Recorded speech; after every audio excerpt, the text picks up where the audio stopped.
Le sport ne forge pas le caractère, il le révèle. C'est cette conviction, ce mantra qui m'anime depuis des décennies, sur les terrains d'entraînement comme dans la vie. Et c'est aussi ce qui donne vie à ce podcast. Aller à la rencontre de celles et ceux qui, par leur parcours, leurs astuces et leur état d'esprit, nous montrent comment devenir triathlète, comment progresser et enfin comment performer en triathlon. Que nos invités soient des passionnés du dimanche, des amateurs éclairés ou des pros aguerris, chacun apporte sa pierre à l'édifice. Leurs expériences, leurs échecs, leurs victoires, c'est une mine d'or pour débloquer vos propres objectifs. Prêt à plonger ? Suivez le guide, ou plutôt suivez les guides. Et avant de commencer, un petit rappel. Retrouvez-moi sur les réseaux sociaux du podcast et sur votre appli préférée pour partager vos retours, vos questions ou simplement un petit mot d'encouragement. Tout est aussi sur devenirtriathlète.com. Les ressources de l'épisode, les bios des invités et bien plus pour booster votre pratique. Bonne écoute et surtout, bon entraînement. Salut les sportifs, c'est Armano et je suis très heureux de vous recevoir pour un nouvel épisode du podcast Devenir triathlète. Aujourd'hui, on va échanger avec un invité qui m'a été chaudement recommandé par un précédent invité. Ah oui, ça fait beaucoup de mots, invité, mais on n'a pas terminé. C'est la beauté de ce podcast qui commence à être connu, reconnu et on me recommande des invités et ça, c'est super cool. Donc, je suis très heureux de tendre le micro à Aurélien Lelay. Salut Aurélien. Salut Armano. Comment vas-tu ? Ça va bien. En pause, tu me disais en off, là, pendant le repos du guerrier, c'est ça ? Ouais, c'est ça. Saison qui a été longue et éprouvante, donc faut savoir recharger les batteries. Et en Bretagne, le temps commence à être plutôt mauvais, donc voilà, on observe une petite pause bien méritée. Bon, on va y revenir. Après, j'en profite, je rebondis. Tu me dis que le temps s'annonce pas superbe en Bretagne en ce moment. Je me suis laissé dire que tu avais fait un truc où le temps était pas top non plus. Mais bon, on y reviendra. Ouais, c'est ça. Mais bon, ce jour-là, je crois qu'il faisait plus chaud là-bas qu'en Bretagne, donc c'est un sacré pied de nez. Ouais, mais ça c'est normal. Enfin, c'est la Bretagne. Bon, moi je suis normand, donc c'est pour ça que je me permets de tacler les Bretons à chaque fois. Ouais. Bon, de toute façon, on est d'accord. Le Mont-Saint-Michel, il est chez nous, il est en Normandie. Ouais, si j'avais gagné la semaine dernière, peut-être que j'aurais pu le ramener, mais ça n'a pas été le cas. Bon, c'est bien, tu donnes des indices temporels. Écoute, ce que je te propose, c'est de te présenter. Comme je laisse la parole à tous mes invités, dis-nous tout. Qui est Aurélien Lelay ? Alors Aurélien Lelay, c'est un sportif de 31 ans, voilà, basé en Bretagne, entre Rennes et Saint-Brieuc, dans une petite commune qui s'appelle Cosne. Voilà, je suis papa d'une petite Léonie depuis le mois de février, donc une vie bien remplie ces derniers temps. Un nouveau triathlon qui s'annonce pour toi. Alors, comme j'ai coutume de dire aux jeunes parents, t'inquiète pas, tout va bien se passer. Là, c'est un peu dur pour fixer les premières nuits, etc. Ça va durer une vingtaine d'années. Après, c'est bon. Ouais, j'espère que dans 20 ans, j'aurai 1000 clignotants quand même pour m'occuper plus d'elle. Mais non, pour le moment, on n'a pas. Franchement, on a fait des beaux voyages et des triathlons qui duraient longtemps et elle a été super sage. Donc, pourvu que ça dure. Bon, cool. Je le disais, tu m'as été chaudement recommandé par un invité, voire même par plusieurs. Déjà par Philippe Durand, avec qui j'avais échangé il y a quelques temps sur le podcast. Et puis Brice Maillard aussi. Donc on commence à parler de Brice Maillard. On a parlé d'un truc où il faisait pas super beau. En théorie, ça tourne un peu autour du Norseman, tout ça. Ouais, c'est ça. Deux personnes que j'ai appris à connaître aussi, Brice lors de la préparation du triathlon du Norseman et Philippe qui habite pas très loin de la maison, du côté de Saint-Malo, avec qui on a partagé le même coach.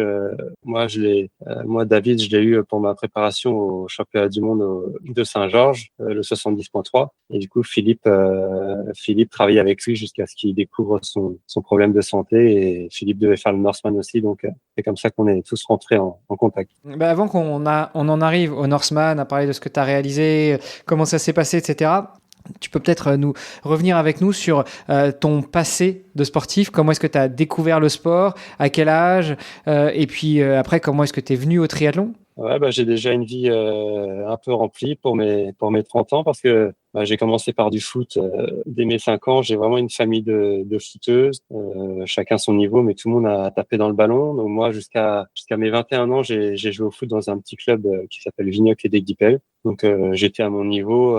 Voilà, à l'époque, c'était la DSR jusqu'en senior. Donc voilà, ça a permis de jouer des belles rencontres. Et à partir de 21 ans, j'ai découvert le vélo. C'était en 2015. Donc voilà, j'ai commencé au plus petit niveau. C'était Access.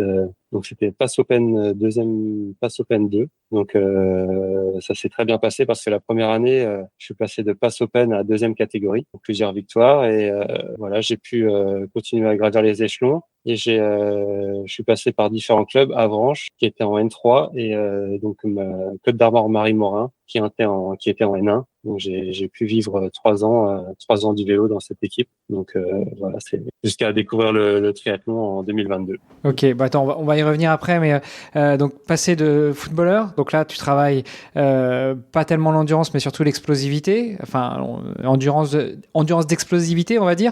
Tu jouais à quel poste? Ouais, moi, je vais plutôt ailier, attaquant, et j'avais déjà quelques bases en endurance parce que chaque début de saison, on avait l'habitude de faire le test VMA, ben voilà, bien connu de sportifs, des coureurs à pied. Et ben, je le gagnais tous les ans, donc voilà, j'avais déjà quelques prédispositions dans l'endurance.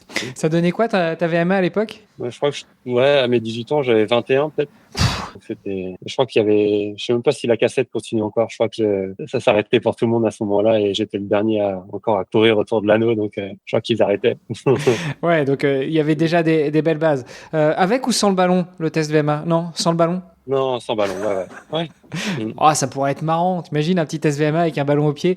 Ça peut être sympa. Ouais, mais sur les terrains un peu cabossés, pas sûr que le test aille à son bout, ça c'est sûr. Ouais, donc en tout cas, par rapport à la position où tu jouais, tu étais quand même beaucoup en mouvement. Donc au-delà d'aller vite, tu répétais les efforts quand même assez réguliers, de façon assez intensive. Mais c'est pour ça que j'appelle ça l'endurance ouais, l'endurance intensive, l'endurance d'intensité, parce que comme dans le foot, tu cours vite, tu t'arrêtes, tu repars, tu recours, donc c'est vraiment beaucoup de relance, quoi. C'est du fractionné pendant 90 minutes. Ouais, c'est ça. Après, j'étais pas connu pour ma pointe de vitesse, mais ouais, plutôt pour ma capacité à répéter les efforts pendant 90 minutes. Ouais. Donc 2015, tu découvres le vélo, t'as dit. Comment tu passes du foot au vélo? Est-ce que tu avais décidé de tirer un trait sur le foot et puis tu cherchais un autre sport? Est-ce que c'est suite à blessure? Est-ce que c'est une rencontre qui a joué? Ouais, c'est plus une rencontre des potes des communes d'à côté qui faisaient du vélo. Et moi, mon premier emploi saisonnier, j'avais mis de l'argent de côté. Donc je me souviens, je m'étais acheté un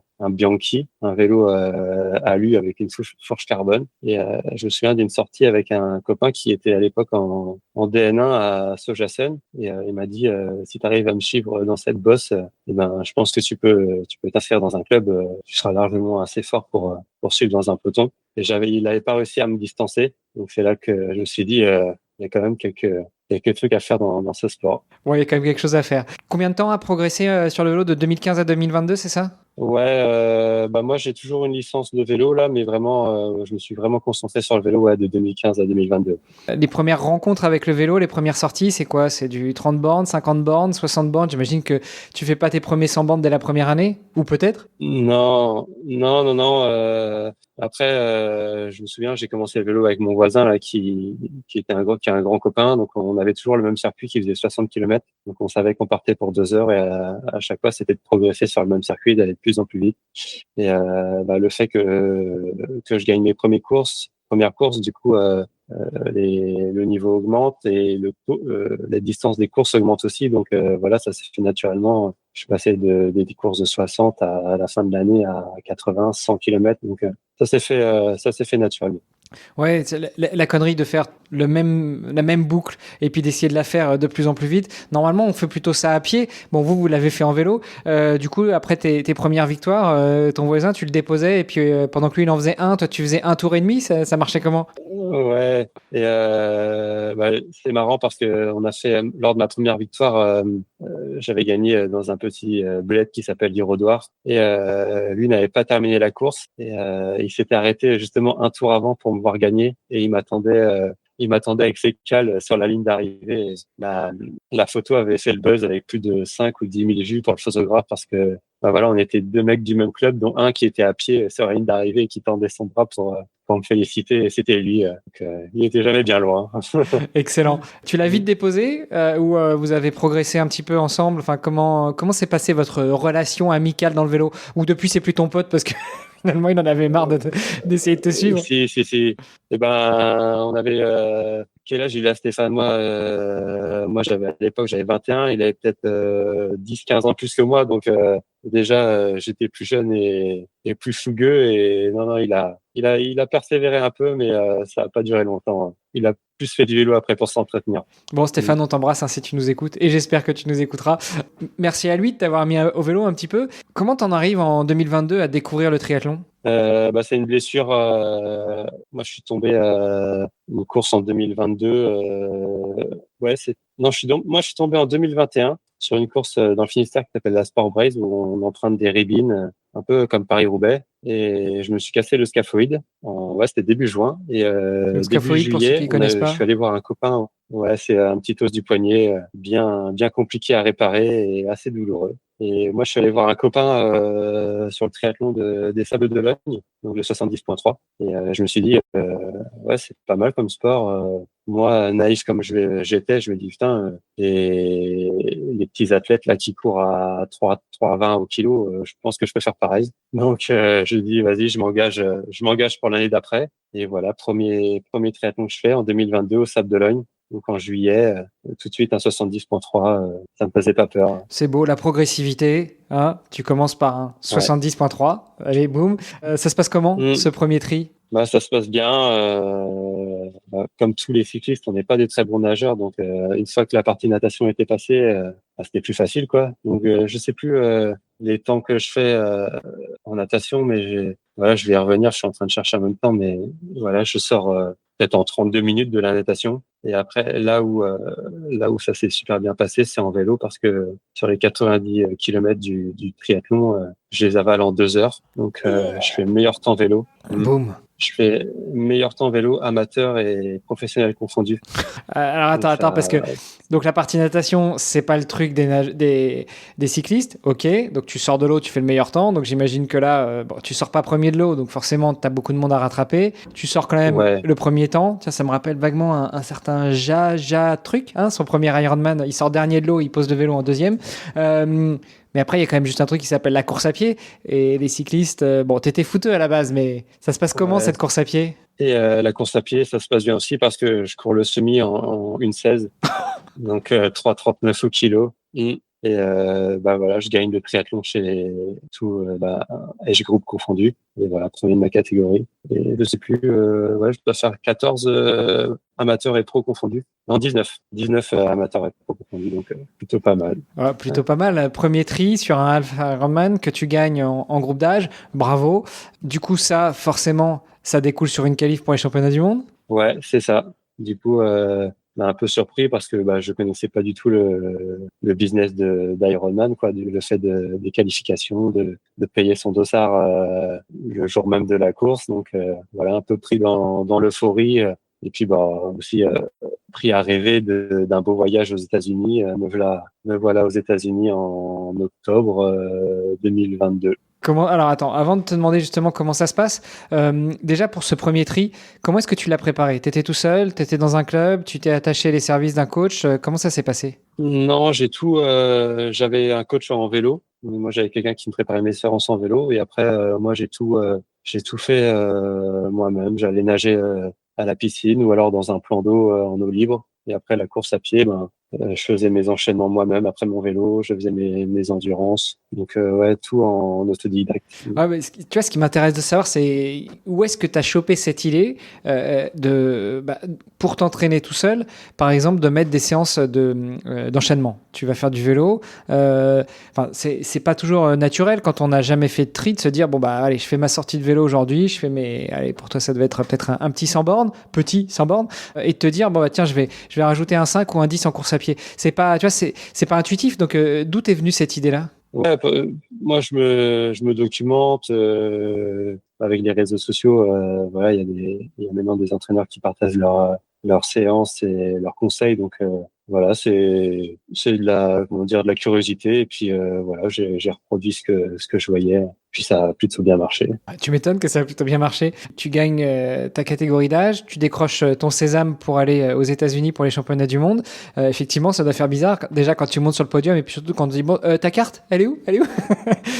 Bon, c'est à peu près ça, hein. Donc là, te voilà parti. Ça se passe comment la prépa jusqu'à Saint-Georges? Bah là, du coup, je me suis rapproché de David Lebray, le coach de Philippe, qui a pris contact avec moi et puis qui était licencié au club de Saint-Grégoire. Donc il m'a dit de venir pratiquer avec les licenciés. Donc voilà, à partir de ce moment-là, moi je me suis attaché ses services et on a travaillé ensemble jusqu'au triathlon de Saint-Georges et ça s'est bien passé aussi là-bas.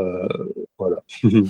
Ça veut dire quoi travailler avec lui? Qu'est-ce qui a évolué? Qu'est-ce qui a changé entre ton entraînement, toi, en solo, en autodidacte, où tu avais déjà intégré certains éléments, comme par exemple, on vient de le dire, intégrer du travail de transition, d'enchaînement entre le vélo et la course à pied. Qu'est-ce qui change entre ce que toi tu fais, ce que toi tu structures et ce que David Lebray va faire? Bah, c'est une structure au niveau des séances de natation. Voilà, des termes que j'avais jamais entendus de ma vie. Nager en grand chien, nager, je sais plus comment, en godille. Donc un nouveau vocabulaire à apprendre. Rattraper, éduque, doigt écarté, point Ouais, fermé.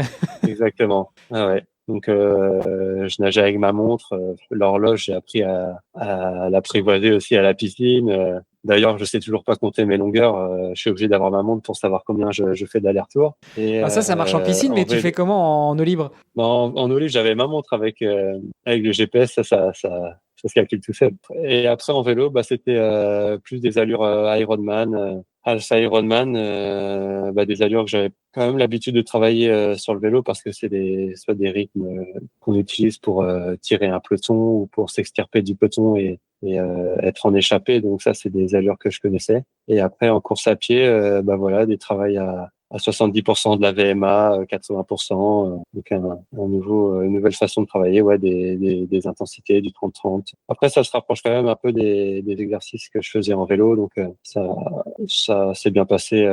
J'ai réussi à comprendre assez vite le système. Tu dis que en vélo, tu travaillais plus en allure Ironman.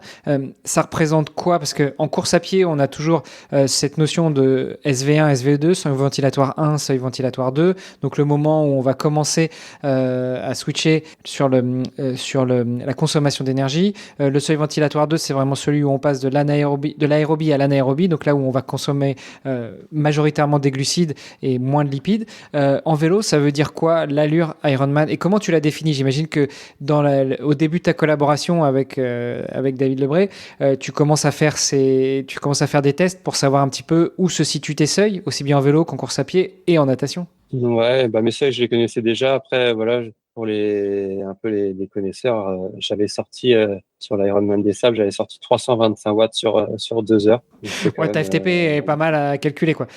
ouais, voilà. Et ben on était parti sur ces références-là pour travailler les exercices. Ok. En course à pied, comment tu gères ça? Enfin, pareil, vous faites un petit test. Bah, tu faisais déjà des tests de VMA quand tu faisais du foot, mais vous faites quoi? Vous faites un test VMA, vous faites un test de seuil, vous essayez de déterminer les seuils au début de la préparation? Ouais, il me semble que c'était un test 6 minutes là que j'avais dû réaliser, effectuer la plus grande distance en 6 minutes. Ok, Donc, on est là-dessus. ça marche. Comment se passe la prépa? Donc les sables, c'est en avril, le 73? Juillet, Pardon, juillet, ouais, ouais. juillet, début juillet. Et la course devait être le 15 octobre, il me semble, dans ces eaux-là. Donc ça, en vrai, ça s'était bien passé. J'avais pas eu de blessure. Donc ouais, tout était en ordre pour faire une belle course, quoi. Donc 3 mois de prépa où tu montes au fur et à mesure en termes d'intensité. Bon après, on redescend aussi à l'approche de la compétition.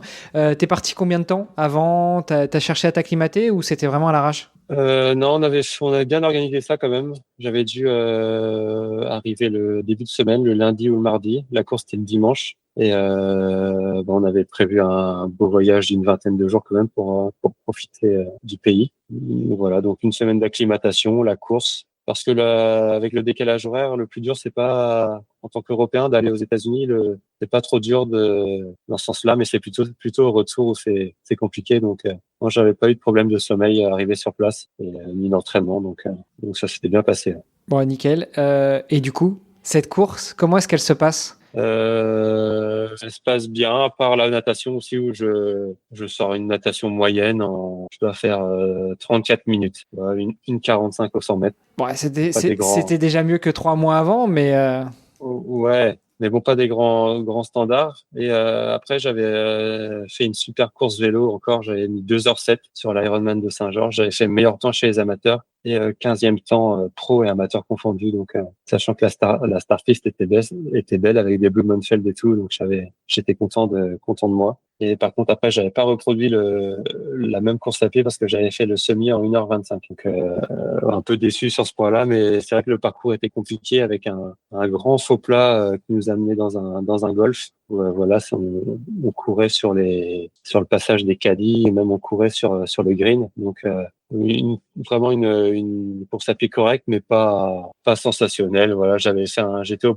portes du top 100 amateur, j'avais fait 101e place chez les hommes. et dans ta KT, ça fait quoi? Ça faisait 26e. C'est pas mal pour un deuxième triathlon et un premier championnat du monde sur Alf. Franchement, bravo. Ouais. Ouais, non, c'est sûr que je me plains pas de ce résultat, mais avec l'entraînement que je m'étais fixé et les belles séances que j'avais faites en course à pied, voilà, je pensais peut-être faire un peu mieux en course à pied quand même, mais bon. Et voilà, ça n'enlève rien au début de parcours que j'ai fait jusque-là. Bon, et comment ça se passe après, justement, après ce 73, après ces premiers championnats du monde?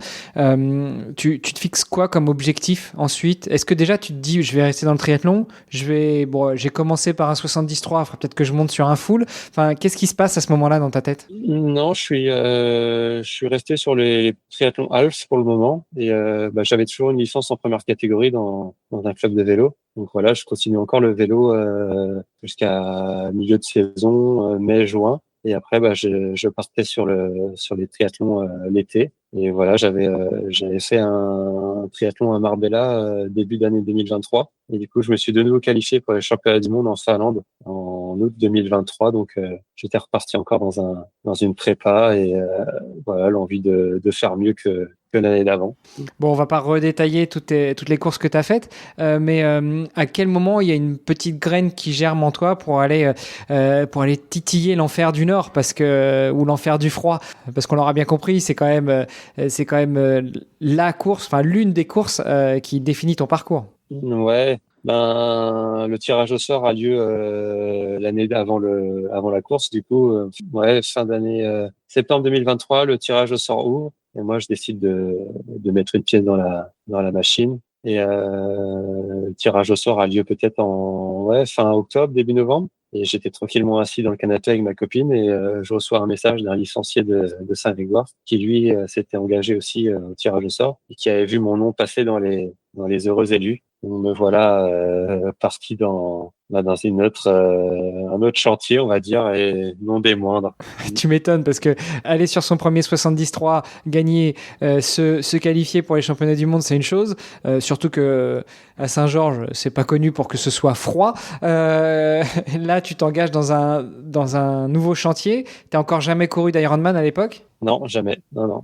Comment se passe cette première? Comment se passe ce baptême? Enfin, donc, t'es qualifié, ou du moins t'es pris à la loterie. Qu'est-ce qui se passe à ce moment-là, au-delà du fait que tu saches que évidemment tu te lances dans un chantier, mais comment t'enclenches le truc en fait? Comment tu lances la machine? Déjà les 2 premières semaines après la nouvelle que j'avais apprise, je crois que j'ai écumé toutes les vidéos YouTube, tous les podcasts qui existaient sur le Northman. Comme tout le monde, j'avais vu le reportage Intérieur Sport plusieurs fois qui vantait les difficultés de cette course. Et après, grâce à Brice qui nous a mis tous en lien pour préparer cet événement, on a fait plusieurs visios. Et voilà, à côté de ça, l'entraînement a commencé aussi. Donc là, j'avais fait appel à Bastien Kerangoff, un Breton aussi exilé dans le sud, Qu'on a eu sur le qui a de super podcast il y a 2 ans et demi, 3 ans. Ouais, qui a de super connaissances sur le triathlon, donc qui m'a fait vraiment un programme aux petits oignons et un petit programme qui a plutôt porté ses fruits aussi. Ok. Tu nous fais une petite overview là, de la différence justement entre une prépa sur un 73 et alors je peux pas dire une prépa sur Ironman, mais en tout cas cette prépa pour le Norseman. Est-ce que en termes de volume, d'intensité, d'exposition au froid, il y a beaucoup de choses qui changent? De volume, ouais, ça représentait une petite charge de travail. Après, j'ai pas observé d'acclimatation au froid particulière. Voilà, je me suis pas dit en janvier, je vais aller nager dans la Manche pour préparer mon corps. D'un côté, je me disais plus je reporte le moment où je vais dans l'eau, mieux ça sera aussi. Et non, ça s'est bien passé. À part une petite fracture de fatigue qui m'a fait un peu peur à quelques mois de l'événement, je me suis fracturé le trochanter. C'est un petit os de la hanche, du fémur, là, dans cette zone-là, au niveau du psoas. Putain, mais même Qui, quand tu te fais une fracture, tu peux pas t'empêcher d'avoir un mot à la bretonne, quoi. Trochanter, tu vois, ouais, ça fait très breton quand même comme nom d'os. ouais. Mais ouais, une petite gêne qui m'empêchait de courir, donc ouais, j'ai pas pu faire les grosses séances de course à pied où on enchaîne des 5 heures de vélo, des 1 heure de course à pied après. Ouais, j'ai continué à courir, mais sans comment dire solliciter trop l'os en question. Donc ouais, on a su bien gérer les trois sports pour arriver en forme le jour J. Ok, donc prépa qui dure, enfin en tout cas, tu as l'info 1 an avant le départ. À partir de quand tu lances les hostilités? Quelles sont les grosses phases, les grosses étapes de ta préparation? Est-ce qu'elle dure 1 an? Est-ce qu'elle dure 6 mois? Enfin, comment ça se passe pour toi? Ouais, le gros de la prépa a duré 4 mois. J'avais demandé à Bastien si ça le dérangeait pas de me prendre en main sur les 4 mois de prépa. Et sinon, le début de saison, je l'avais fait aussi en autodidacte, voilà, de l'entretien et puis voilà une connaissance de mon corps aussi qui me permet voilà, de savoir quand je suis fatigué. Et puis le fait d'être aussi tout seul à se gérer vu que j'ai le boulot à côté. Quand il fait pas beau, voilà, je favorise une séance d'entraîneur ou de course à pied ou de natation. Et plutôt quand il fait beau, je vais faire des longues sorties en vélo. Voilà, j'avais pas cette contrainte d'avoir un entraîneur qui me disait non, jeudi tu vas courir, jeudi tu fais du vélo. Je pouvais gérer un peu à ma sauce. Et après au beau jour, quand Bastien m'a pris en main, voilà, je me suis mis focus prépa Norseman et s'il me disait d'aller courir un dimanche matin, ouais, faire 180 km après le boulot, j'y allais. Ouais, j'étais à ses ordres à partir du mois d'avril. Bien discipliné. Ouais. Tu as une idée du volume que ça représentait au niveau horaire et au niveau kilométrage sur la semaine, sur le mois, sur les 4 mois de préparation spécifique? J'avais pas un volume, j'ai tourné entre 12 et aller au gros je pense que j'ai jamais dépassé plus de 20 heures d'entraînement en fait pour aller entre 15 et 20 heures, je vais dire, d'entraînement par semaine. Ok. Ouais, ce qui n'est pas énormissime pour une préparation d'Ironman, sachant que le Norseman n'est pas un pur Ironman. Alors, la distance, oui, mais il y a d'autres paramètres qui rentrent en jeu. Ouais, c'est ça. Ouais, c'est ça, c'est à cet endroit-là de mon entraînement que je peux encore progresser au niveau de la charge que je me mets chaque semaine. Mais c'est aussi une charge qui me permet d'être compétitif sur les triathlons auxquels je m'aligne. Donc voilà, c'est un compromis à faire entre le travail, l'entraînement et puis la vie de famille aussi qui a toute sa place dans la préparation. C'est clair. Bastien, quand on l'avait reçu, il nous avait beaucoup parlé de sa pyramide des besoins, alors qu'on valide évidemment, où lui il part du principe que il faut bien travailler la base, les bases, et puis monter au fur et à mesure des spécificités des attentes par rapport à un sport, par rapport à un objectif, et intégrer aussi tous les autres paramètres qui vont prendre leur place dans la pyramide. On parle de l'alimentation, on parle du sommeil, on parle de toutes ces choses-là. Toi, quand il t'a pris en main à partir de 4 mois avant l'épreuve, finalement, ce que tu avais travaillé seul, c'était déjà cette base, cette première base de la pyramide, où vous avez tout cassé pour tout reconstruire ensemble? Non, il a pris en compte mon passé de cycliste et de triathlète novice. Non, ça s'est fait progressivement et ça s'est bien passé. Bon, alors vas-y, reviens avec nous un petit peu sur ce Norseman, peut-être au départ de la Bretagne jusqu'à la course. Ouais, on était parti un mardi pour la course le samedi. Ah ouais, donc c'était Bah short après, quand même. voilà, la Norvège, c'est pas très loin, donc voilà, on avait favorisé aussi un court déplacement, et puis bah, c'est vrai que c'était un budget aussi sur place, les logements, la nourriture en Norvège, donc voilà, on avait fait ce choix-là. Et puis ouais, course le samedi, et puis découverte vraiment du lieu de la course la veille. On est arrivé sur place le vendredi. Récupération du dossard, check-up des sacs de trail obligatoires pour monter au sommet. Donc tout s'était bien goupillé. Et puis surtout à l'aide de Brice, voilà, j'étais arrivé vraiment sur l'événement sans stress parce que il nous avait fait ça aussi aux petits oignons. Donc voilà, ça permet d'enlever vraiment cette charge d'énergie mentale bah, qu'on peut aussi retransmettre après sur les 3 disciplines. Donc c'était déjà ça de gagner. C'est clair, tu m'étonnes. Le niveau d'influx nerveux qu'on peut perdre quand on arrive sur une course qu'on connaît pas, qu'on maîtrise pas, chercher où est-ce qu'il faut aller faire ci, ça, l'inscription, tel ou tel truc. C'est vrai que c'est sympa d'avoir, j'imagine, un chien guide d'aveugle comme les Brice, parce que bah, on l'a reçu sur le podcast et puis on en parle souvent avec d'autres invités. C'est vraiment une plus-value, même plus-value, ce Brice sur les triathlons X3. Ouais, il connaît bien son domaine et il a surtout la passion de transmettre. Et voilà, on était tous les oreilles grandes ouvertes pour sur toutes ces visios pour prendre le maximum d'informations et que tout se passe bien le jour J. Bon, le jour J, justement. Commençons par la natation, hein, parce que ça avait pas l'air d'être particulièrement ton fort, même si tu nages quand même pas mal, faut bien le dire. Ça se passe comment dans les eaux fraîches, froides, glaciales de Norvège? Barrer la mention inutile. Ouais, en vrai, bah du coup, le jour de la course, ils annoncent une eau à 16 degrés. Ah, c'est grandiose. Bah ouais, c'est presque aussi chaud que dans les Caraïbes, donc c'était nickel. Ouais, c'est une eau d'été en Bretagne, quoi. Ouais, clairement.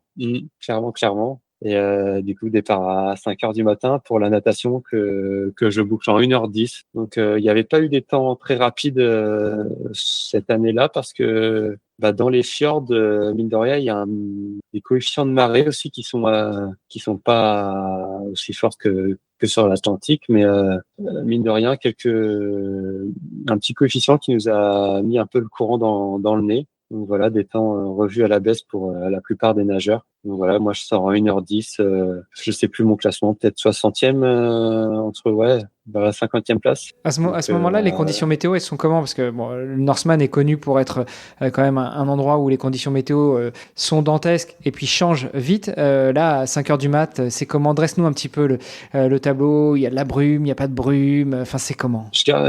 je garde le suspense ou alors je. Vas-y, commence à balancer déjà pour la partie natation en tout Oh, cas. il a fait beau toute la course. Ah, ça va.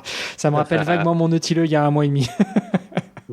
Ah, il a fait super beau, bah, des températures fraîches le matin pour monter sur le vélo, mais après ça il a fait très bon jusqu'à je pense 20-24 degrés sur la partie course à pied, donc vraiment des conditions top pour courir. Donc voilà, sortie de natation, ouais, je prends le vélo 60e et on entame le vélo par un premier col de 7-8 kilomètres. Donc là, voilà, j'ai déjà rattrapé une trentaine d'athlètes, je pense, ouais, une quarantaine d'athlètes au bout de 15 bornes. Ouais, parce qu'au au bout de 15 bornes, 1 heure de course, je pense que j'étais déjà 20e. Donc voilà, la course commençait bien. Ok. Juste sur les stats, donc tu commences à rattraper sur le vélo et tout. Est-ce que tu poses le vélo aussi bien que sur ton premier ou sur ton deuxième 73 ou cette fois-ci, tu as laissé un peu de place aux autres? Je fais deuxième temps vélo.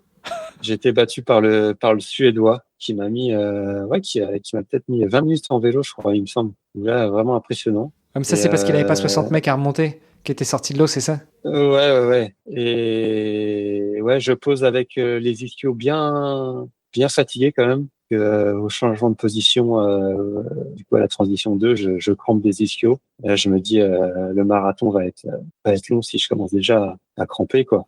Ouais, puis surtout qu'en Et, Norvège, le marathon, il est plat, n'est-ce pas? ouais, il est plat pendant 25 kilomètres.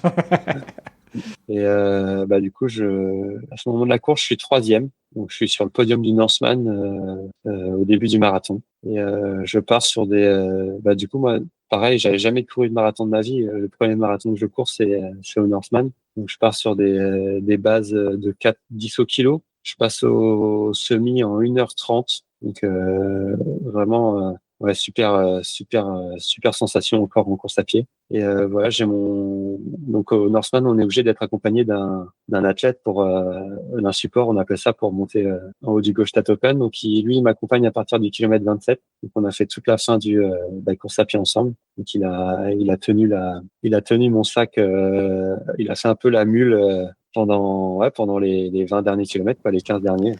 Oui, on fait comment pour suivre Aurélien Lelay à ce moment-là? Parce que on aura bien compris que tu cours à 6 minutes au kilo, n'est-ce pas? Mais comment il fait pour te suivre? Ou tu dis pour porter tes affaires, etc. Enfin, ça doit être aussi exigeant. Tu as choisi comment ton support? Ouais, c'est un super copain de triathlon. On avait déjà joué au foot ensemble. On se connaissait déjà du foot. Et on s'est mis au triathlon ensemble. Et voilà, c'était naturel. Puis c'était aussi un des copains les plus sportifs que j'avais, donc il fallait pas prendre n'importe qui pour cette épreuve. Donc voilà, il avait accepté de m'accompagner. Et il a réussi à me suivre jusqu'à la fin, ou quasiment jusqu'à la fin. Voilà. Voilà. Donc on le sait, sur le Northman, il y a cette histoire de t-shirt blanc, de t-shirt noir, de cloche, suivant comment est-ce que tu es positionné, suivant comment est-ce que tu arrives en termes de temps. Toi, tu nous as dit tu pars sur la course à pied, t'es troisième. Quand tu arrives au sommet du juge de paix, comment ça se passe? Donc ouais, au kilomètre 37, on a un check-up du matériel qu'on doit faire vérifier et obligatoire pour aller au sommet. Et là, on m'annonce que j'ai 10 minutes d'avance sur le quatrième et 10 de retard sur le deuxième. Donc en soi, j'avais un matelas qui reste 4 kilomètres, ça va 5 kilomètres, ça va le faire largement. Je vais conserver ma place sur le podium. Sauf que le trail, c'était un chantier sans nom. Il y a du balisage, mais il n'y a pas vraiment de sentier comme les GR qu'on trouve dans le coin ici. Donc voilà, j'ai même mon pote qui me filme et où j'étais en train de marcher et je lui fais sur l'audio, on m'entend dire et même Mathieu Blanchard, il court pas là-dedans, c'est impossible de courir. Donc voilà, je crois que j'avais fait les derniers 5 kilomètres en 45 minutes. Et voilà, c'est pour dire un peu la difficulté du dernier tronçon. Et du coup, on croisait un peu des touristes sur le parcours. On croisait aussi les familles des autres supports qui montaient au sommet, ceux qui étaient derrière, qui prenaient de l'avance sur leur athlète. Et là, on me dit le deuxième, il est à 1 minute, 2 minutes. J'avais fini, j'étais en train de le rattraper. Sauf que de l'autre côté, l'Allemand Lars Wiechert me rattrapait aussi. Donc, ce qui se passe qu'à 500 mètres de l'arrivée, on se trouve deuxième, troisième, quatrième ensemble. Donc une situation de course, je pense que jamais vue sur le Northman. Donc voilà, moi je décide un regain d'énergie, je décide de jouer mon va-tout pour jouer le podium, quoi. Sauf que dans la bataille, moi je perds mon pote sur la montée. Sauf qu'on est obligé de passer la ligne avec son support. Donc moi je passe deuxième et là l'Allemand me double, donc lui passe deuxième et je maintiens cet écart jusqu'à la fin. Et mon pote support double quatrième dans les escaliers à 25 mètres de l'arrivée. Donc aussi bien, on aurait fait quatrième à quelques secondes près parce que moi je termine troisième à 1 minute du deuxième et du coup troisième avec 30 secondes d'avance sur le quatrième. Donc vraiment ça s'est joué dans un mouchoir de poche Ouais, parce jusqu'à la que fin. le temps qui compte, ça va être le temps du binôme en fait, le temps Ouais, du coureur plus son support. ouais, c'est ça. Et moi je savais pas si j'avais le droit de passer la ligne tout seul. Et je savais pas surtout avec combien de temps après mon support avait le droit de passer la ligne pour prendre en compte ma performance. Donc je l'ai attendu sur la plateforme avant de passer la ligne et en lui gueulant dessus de vive voix les 100 derniers mètres qui lui restaient à parcourir et surtout le sprint final qu'il devait faire pour doubler le Norvégien qui était troisième à ce moment-là. Donc un peu de sueur froide et une fin de course où nerveusement c'était dur, mais où j'ai pas craqué je pensais que j'allais plus craquer, fondre en larmes à l'arrivée parce que c'était un effort long de 10h40 et au final ça m'a boosté jusqu'à la fin, donc un peu dur jusqu'au bout de la course, quoi. Tu l'as dit, tu as été jusqu'au bout, même si c'était dur, t'as pas craqué. Une fois qu'on passe la ligne du Norseman, enfin plutôt une fois qu'on sonne la cloche, qu'est-ce qui se passe? Tu t'effondres, tu récupères, on t'emmène boire une bière. Enfin, qu'est-ce qui se passe une fois qu'on a sonné cette fameuse cloche? Ou comme sur l'Everest, il faut redescendre. Ouais, il y a une soupe à manger. Donc ça, c'est dans les points négatifs parce que moi, juste après une course, je veux que du sucré.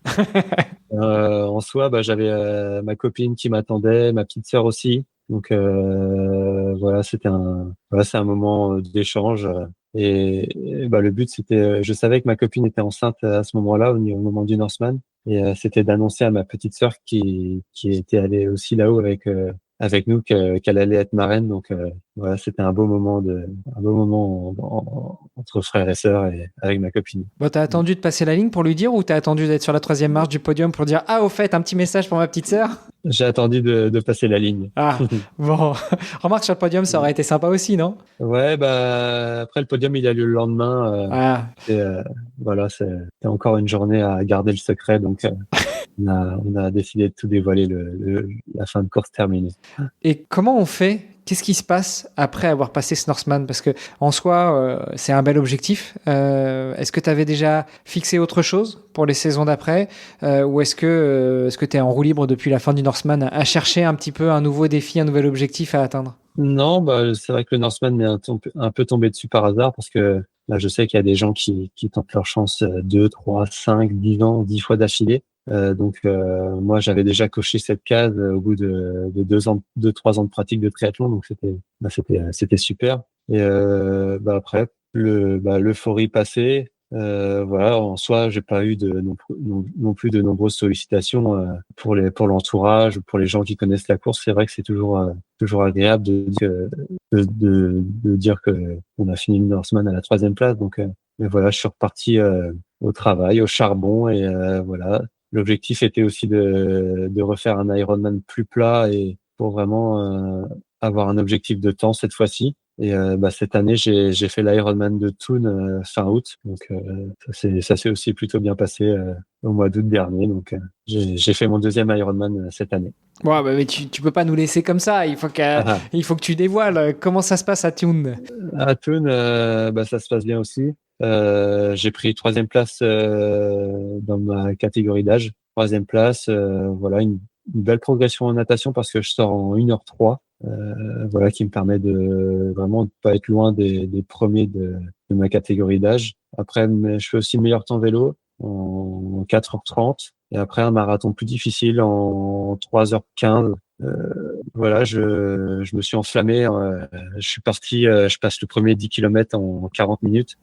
Voilà, le fait que j'arrive tout seul dans le parc à vélo.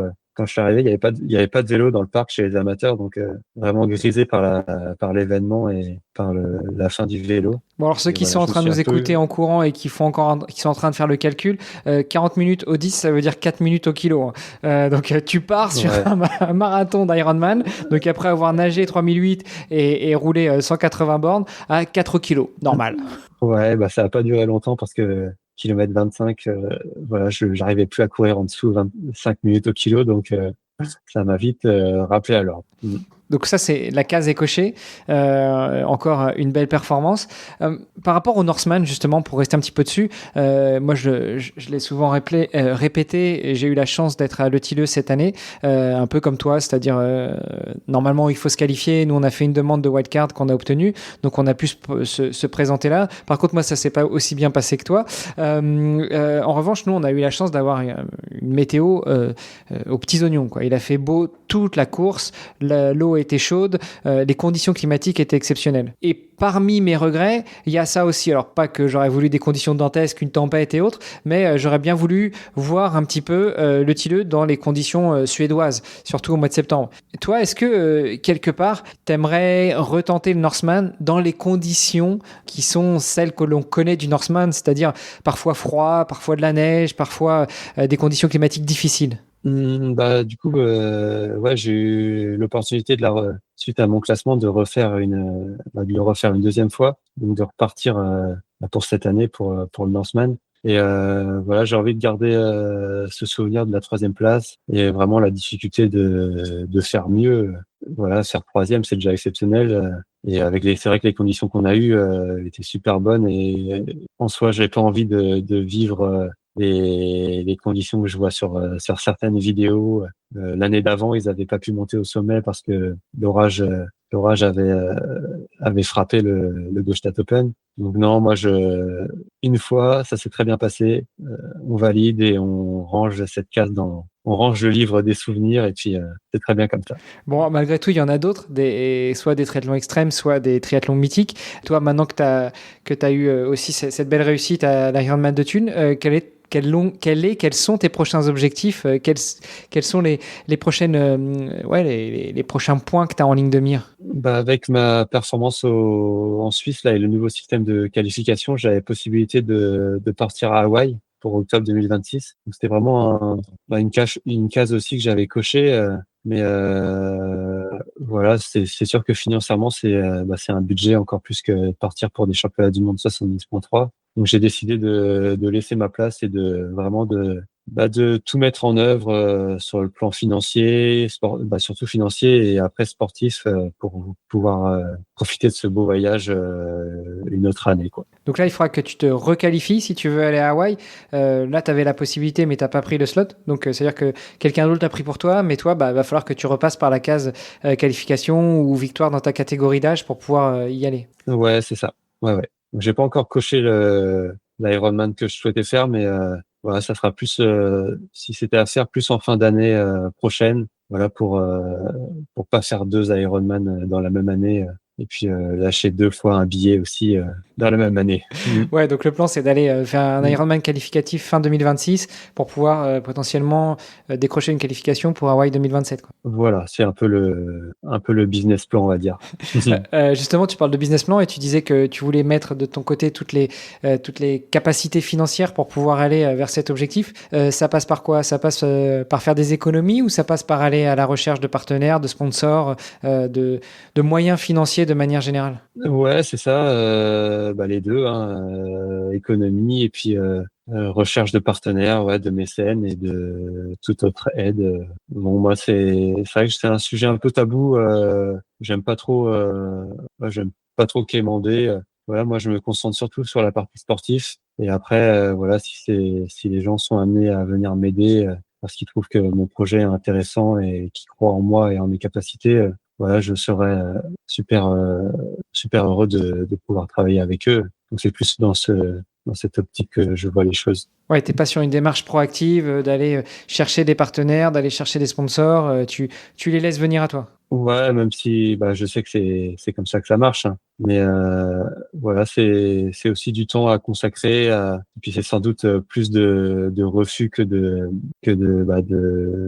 d'accords en soi pour la recherche de fonds. Donc voilà, c'est pas une partie que j'affectionne.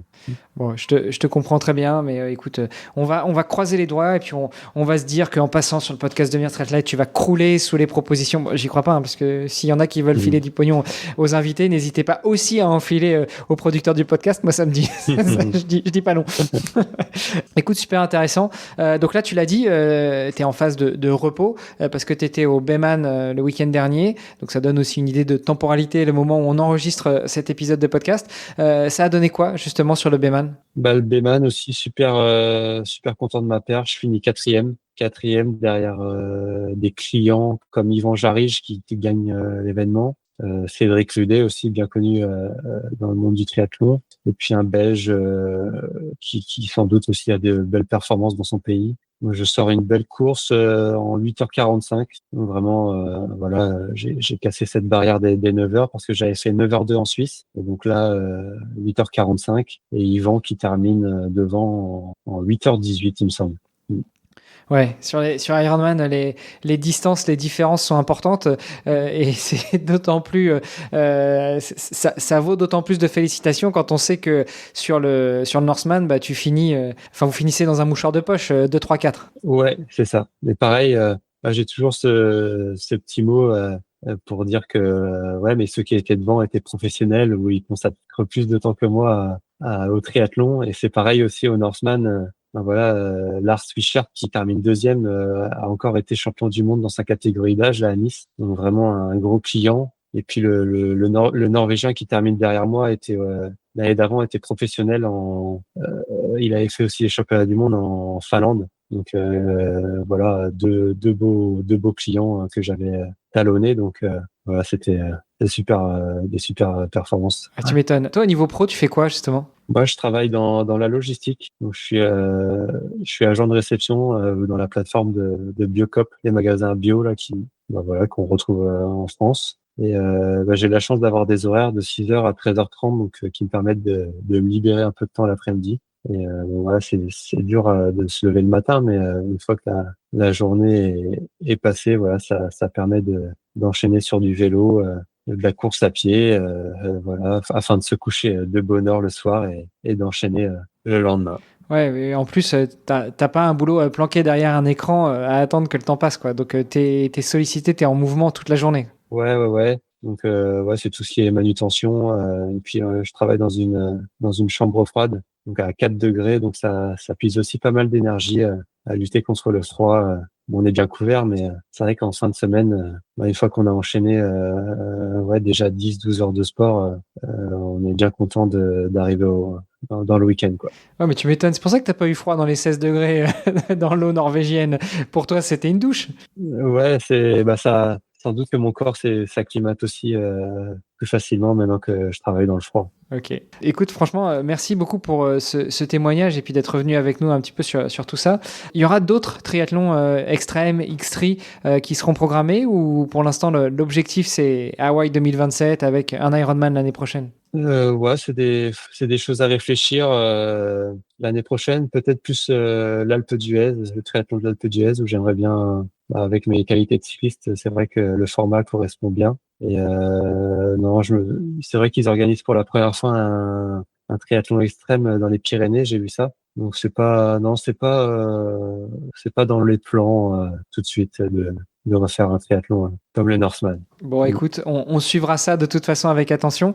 Aurélien, le podcast s'appelle Devenir triathlète. Toi, tu es presque un néo-triathlète. Tu as commencé il y a 3 ans finalement, en 2022. Quel serait pour toi le meilleur conseil ou la clé pour devenir triathlète? Moi, je vais plus partir sur un petit dicton qui dit mieux vaut vivre avec des remords qu'avec des regrets. Donc même si la course, moi je préfère faire une course qui peut être améliorée, avoir des remords sur une partie des 3 épreuves qui s'est pas très bien placée, qui peut être améliorée plutôt que d'avoir des regrets et ne pas avoir participé à la course tout court. Donc c'est plus ce petit dicton là qui me symbolise, on va dire. Écoute, je te remercie. On sent que tu as préparé quand même. Tu me disais en off que tu écoutais les podcasts, donc tu connais la question. Ouais, c'est ça. J'avais révisé mon texte. Pour rebondir sur ce que tu disais, c'est-à-dire que tu attends que les partenaires, les sponsors, les mécènes viennent à toi. Où est-ce qu'on te suit? Où est-ce qu'on t'encourage? Où est-ce qu'on t'envoie des propositions de collaboration? Moi, je suis sur les réseaux sociaux, Instagram, Strava. Et puis après, pour les plus anciens, Facebook. Ça marche aussi. C'est vrai que j'ai pas tendance à aller taper sur Facebook régulièrement, mais il faudrait peut-être y aller un petit peu plus et puis partager un peu plus de contenu. Faut que j'y pense. Je suis comme toi. J'attends que les gens viennent à moi. Merci beaucoup, Aurélien. Bon courage pour la suite. Bon courage pour la petite puce qui est arrivée il y a pas très longtemps.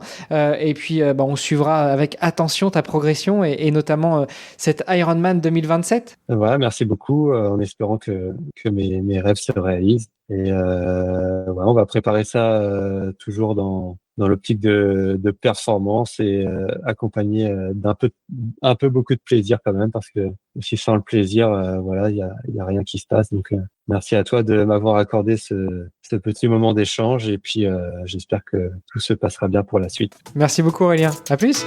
À plus tard. C'était Devenir triathlète X Open Tri. Merci d'avoir écouté cet épisode jusqu'au bout.